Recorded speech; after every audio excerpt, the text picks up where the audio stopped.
Hi friends, welcome back to my channel. ಎಲ್ಲರೂ ಹೇಗಿದ್ದೀರಾ? ಎಲ್ಲರೂ ಚೆನ್ನಾಗಿದ್ದೀರಾ? ಬನ್ನಿ, ಇವತ್ತು ಒಂದು ಸೂಪರ್ ಆಗಿರೋ ದೋಸೆ ಮಾಡಿ ತೋರಿಸೋಣ ಅಂದೇಳ್ಬಿಟ್ಟು.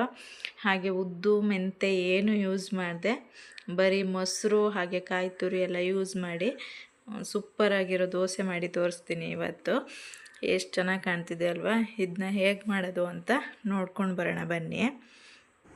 ಇವಾಗ ರೇಷನ್ ಅಕ್ಕಿ ಬರುತ್ತಲ್ವ, ಸೊಸೈಟಿ ಅಕ್ಕಿ ಅಂತ ಹೇಳ್ತೀವಿ, ಅದನ್ನು ಒಂದು ಅರ್ಧ ಸೇರಾಗುವಷ್ಟು ತೊಗೊಂಡಿದ್ದೀವಿ ಇಲ್ಲಿ. ನೀವು ಯಾವ ಅಕ್ಕಿ ಯೂಸ್ ಮಾಡ್ತೀರೋ ಅದನ್ನೇ ತೊಗೋಬೋದು. ಇವಾಗ ಅದನ್ನ ಒಂದು 4 ಗಂಟೆಗಳ ಕಾಲನಾದರೂ ನೆನೆಸಿ ಇಡಬೇಕು. ಓವರ್ನೈಟ್ ನೆನೆಸಿದ್ರೂ ಆಗುತ್ತೆ. ಇವಾಗ 4 ಗಂಟೆ ಆಗಿದೆ. ಅದನ್ನ ನೀಟಾಗಿ ತೊಳೆದ್ಬಿಟ್ಟು ತೊಗೊಂಡಿದ್ದೀನಿ. ರೇಷನ್ ಅಕ್ಕಿ ಆಗೋದ್ರಿಂದ ಒಂದು 2-3 ಸರಿನಾರು ತೊಳ್ಕೊಂಡ್ರೆ ಕ್ಲೀನ್ ಆಗುತ್ತೆ ಅಂಥೇಳಿ ಒಂದು 2-3 ಸರಿ ತೊಳೆದು ಇಟ್ಕೊಂಡಿದ್ದೀನಿ ಇವಾಗ ರೇಷನ್ ಅಕ್ಕಿನ.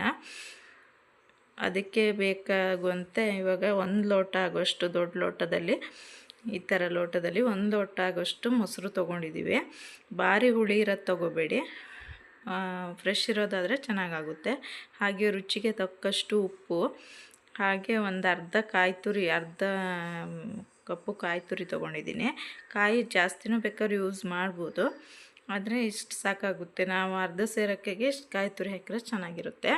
ಹಾಗೆ 1 ಕಪ್ ಆಗುವಷ್ಟು ಕೆಂಪು ಅಕ್ಕಿ ಅನ್ನ ಬರುತ್ತಲ್ವ, ಅದನ್ನು ತೊಗೊಂಡಿದ್ದೀವಿ. ನೀವು ಯಾವ ಅಕ್ಕಿ ಅನ್ನ ಇರುತ್ತೋ ಅದನ್ನೇ ತೊಗೊಂಡ್ರೆ ಚೆನ್ನಾಗಿರುತ್ತೆ.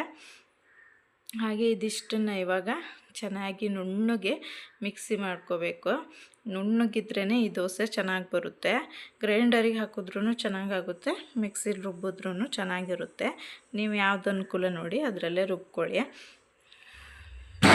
ಇವಾಗ ಮಿಕ್ಸಿ ಜಾರಿಗೆ ಹಾಕಿ ರುಬ್ಕೋತಾ ಇದ್ದೀನಿ. ಒಂದು ಹದ ಇದರಲ್ಲಿ ಇಡಬೇಕು. ನಾವು ಈಗ ದೋಸೆಗೆಲ್ಲ ಮಾಡ್ತೀವಲ್ವ, ಉದ್ದಿನ ದೋಸೆ ಹೇಗೆ ಮಾಡ್ತೀವೋ ಆ ಹದದಲ್ಲೇ ಕಡಿಬೇಕು. ಭಾರಿ ತೆಳು ಮಾಡಿಕೊಂಡ್ರೂ ಆಗಲ್ಲ, ಹಾಗೆ ದಪ್ಪ ಇದ್ರೂ ದೋಸೆ ಚೆನ್ನಾಗಿ ಬರಲ್ಲ. ಮೀಡಿಯಮಲ್ಲಿ ಇರಬೇಕು. ಇವಾಗ ನೋಡಿ ಹಿಟ್ಟೆಲ್ಲ ರೆಡಿಯಾಗಿದೆ. ಇವಾಗ ನಾನು ಮಿಕ್ಸ್ ಮಾಡಿ ಇಟ್ಟಿದ್ದೀನಿ. ಇದು ನೈಟೇ ಕಡ್ದಿಡಬೇಕು. ಬೆಳಗ್ಗೆ ದೋಸೆ ಮಾಡೋದಾದರೆ ನೈಟೇ ರುಬ್ಬಿ ಇಡಬೇಕು. ಕೆಲವರು ಹುಳಿ ಆಗುತ್ತೆ ಅಂದ್ಕೋಬೋದು, ಏನೂ ಆಗಲ್ಲ. ಮೊಸರು ನೀವು ಫ್ರೆಶ್ ಮೊಸರು ತೊಗೋಬೇಕಷ್ಟೆ. ಹಾಗೆ ಬೆಳಗ್ಗೆ ಬೇಕಾದರೆ ಒಂಚೂರು ಏನೂ ಹಾಕ್ಕೊಂಡ್ರೂ ಆಗುತ್ತೆ. ನಾನೇನು ಯೂಸ್ ಮಾಡಿಲ್ಲ, ಮೊಸರು ಹಾಕಿರೋದ್ರಿಂದ ಚೆನ್ನಾಗಿ ಬಂದಿತ್ತು ದೋಸೆ. ನೀವು ಒಮ್ಮೆ ಮಾಡಿ ನೋಡಿ. ಉದ್ದು ಮೆಂತೆ ಏನೂ ಬೇಡ ಈ ದೋಸೆಗೆ. ಇವಾಗ ನೋಡಿ, ನಾನು ಬೆಳಗ್ಗೆ ಬೇಗ ನಮ್ಮ ಮನೆಯವ್ರ ಕೆಲಸಕ್ಕೆ ಹೋಗೋದ್ರಿಂದ ಸ್ವಲ್ಪ ದೋಸೆ ಮಾಡಾಗಿತ್ತು. ಇವಾಗ ನೋಡಿ ದೋಸೆ ಎಷ್ಟು ಕಣ್ಣಾಗಿ ಎಷ್ಟು ಚೆನ್ನಾಗಿ ಬಂದಿದೆ ನೋಡಿ. ಉದ್ದಿನ ದೋಸೆ ಬಂದಂಗೆ ಕಾಣ್ತಿದೆ, ಅಷ್ಟು ಚೆನ್ನಾಗಿ ಬಂದಿದೆ. ಅದಕ್ಕೊಂಚೂರು ಎಣ್ಣೆ ಹಾಕಿ ಇವಾಗ ತಿರುವಿ ಹಾಕಿದ್ರೆ ಆಯಿತು. ನೋಡಿ ಎಷ್ಟು ಕಲರ್ಫುಲ್ಲಾಗಿ ಬಂದಿದೆ. ಹಾಗೆ ಮೆದುವಾಗಿ ಬರುತ್ತೆ, ಗಟ್ಟಿ ಏನೂ ಆಗಲ್ಲ, ಚೆನ್ನಾಗಿ ಬರುತ್ತೆ ನೋಡಿ. ಇವಾಗ ದೋಸೆ ರೆಡಿಯಾಗಿದೆ. ಚಟ್ನಿದ ಜೊತೆಗೆ ಹಾಗೆ ಸಾಂಬಾರು ಜೊತೆಗೆ ಎಲ್ಲ ಚೆನ್ನಾಗಿರುತ್ತೆ. ಹಾಗೆ ಬೇರೆ ಜಾಸ್ತಿ ಐಟಮ್ ಇಲ್ಲದೆ ಚೆನ್ನಾಗಿ ದೋಸೆ ಮಾಡ್ಕೋಬೋದು. ಯಾರಾದರೂ ಟ್ರೈ ಮಾಡಿಲ್ಲದಿದ್ದರೆ ಒಂದು ಸರಿ ಟ್ರೈ ಮಾಡಿ ನೋಡಿ, ತುಂಬಾ ಚೆನ್ನಾಗಿರುತ್ತೆ. ಟೇಸ್ಟು ಅಷ್ಟೇ, ಕಾಯಿ ಹಾಕೋದ್ರಿಂದ ತುಂಬಾ ಚೆನ್ನಾಗಿರುತ್ತೆ. ಒಂದು ಸರಿ ಮಾಡಿ ನೋಡಿ.